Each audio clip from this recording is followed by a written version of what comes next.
Tema renungan malam yang ke-61 ini adalah Kala Allahku terasa jauh. Ketika kita mengalami pergumulan berat dalam waktu yang panjang, emosi kita benar-benar letih dan bisa masuk ke dalam keputusasaan serta kesedihan yang dalam.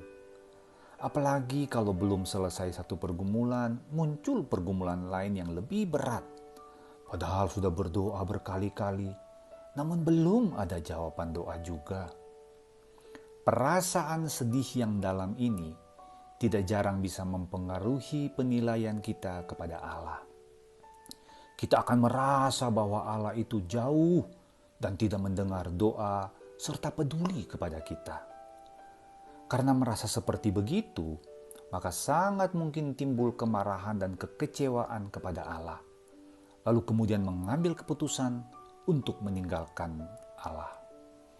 Di sini kita bisa melihat betapa bahayanya kalau kita membiarkan emosi atau perasaan seperti ini menguasai dan memimpin kita dalam mengambil keputusan yang sangat penting bagi iman kita.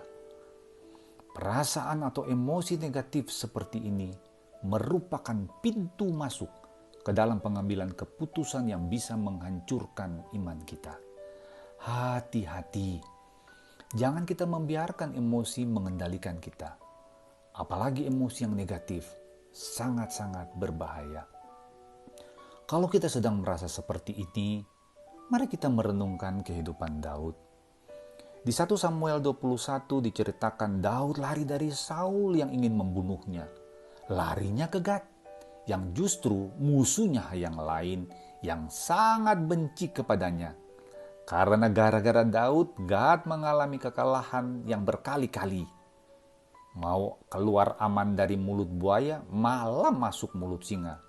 Dan celakanya, anak buah Raja Gad mengenal Daud dengan baik, sehingga mereka menangkap dan membawanya kepada raja mereka. Dikatakan Daud sangat takut dengan keadaan ini, karena benar-benar nyawanya berada di ujung tanduk.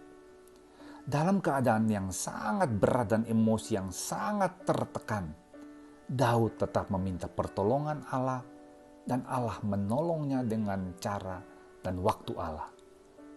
Setelah melalui pergumulan yang sangat menakutkan ini, Daud kemudian memberi kesaksian bahwa ketika musuh-musuhnya begitu dekat dengannya dan dia benar-benar dalam keadaan sangat berbahaya, dia tidak membiarkan perasaan negatif, yakni kecewa kepada Allah menguasainya.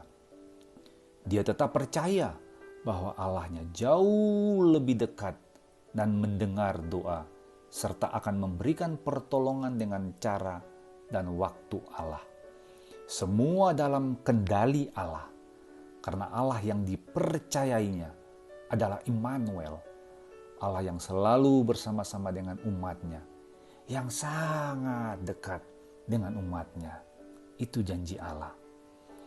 Daud tidak menaruh imannya pada perasaan atau moodnya. Pengenalan dan pengetahuan serta pengalamannya dengan Allah lah yang menuntun dia menghadapi keadaan yang berat dan tetap menjaga perasaan atau emosinya untuk tetap mengasihi Allah dan bukan membiarkan emosi atau perasaannya yang mengendalikan kehidupannya. Mungkin ketika kita bergumul dan merasa beratnya pergumulan dan sudah berdoa namun merasa Allah tidak mendengar dan tidak peduli kepada kita, sebaliknya pergumulan lebih dekat kepada kita sementara Allah non jauh di sana. Itu adalah perasaan kita. Jangan sekali-kali kita menggantungkan iman kita berdasarkan perasaan atau mood kita.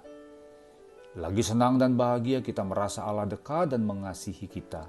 Wajah kita penuh senyuman dan mulut kita penuh pujian. Tapi kalau perasaan dan mood kita tidak baik oleh karena pergumulan, maka kita merasa Allah jauh serta tidak peduli kepada kita.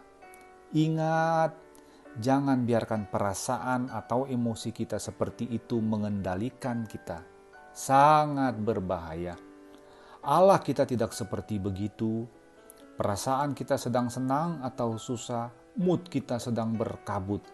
Allah tetap dekat, bahkan sangat dekat, sedekat doa yang kita sering naikkan untuk Dia, dan Dia mengasihi kita.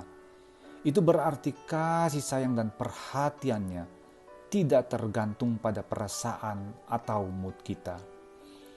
Dia Allah yang selalu mau dekat dengan semua anak-anaknya yang mengasihinya, sekalipun mereka sedang merasa keadaan susah atau yang sedang patah hati. Daud menceritakan pengalaman imannya di Mazmur 34 ayat 19. Tuhan itu dekat kepada orang-orang yang patah hati, dan Ia menyelamatkan orang-orang yang remuk jiwanya. Amin. Haleluya.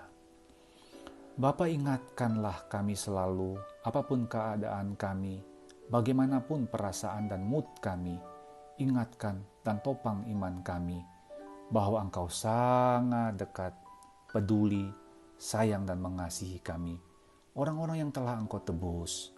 Amin.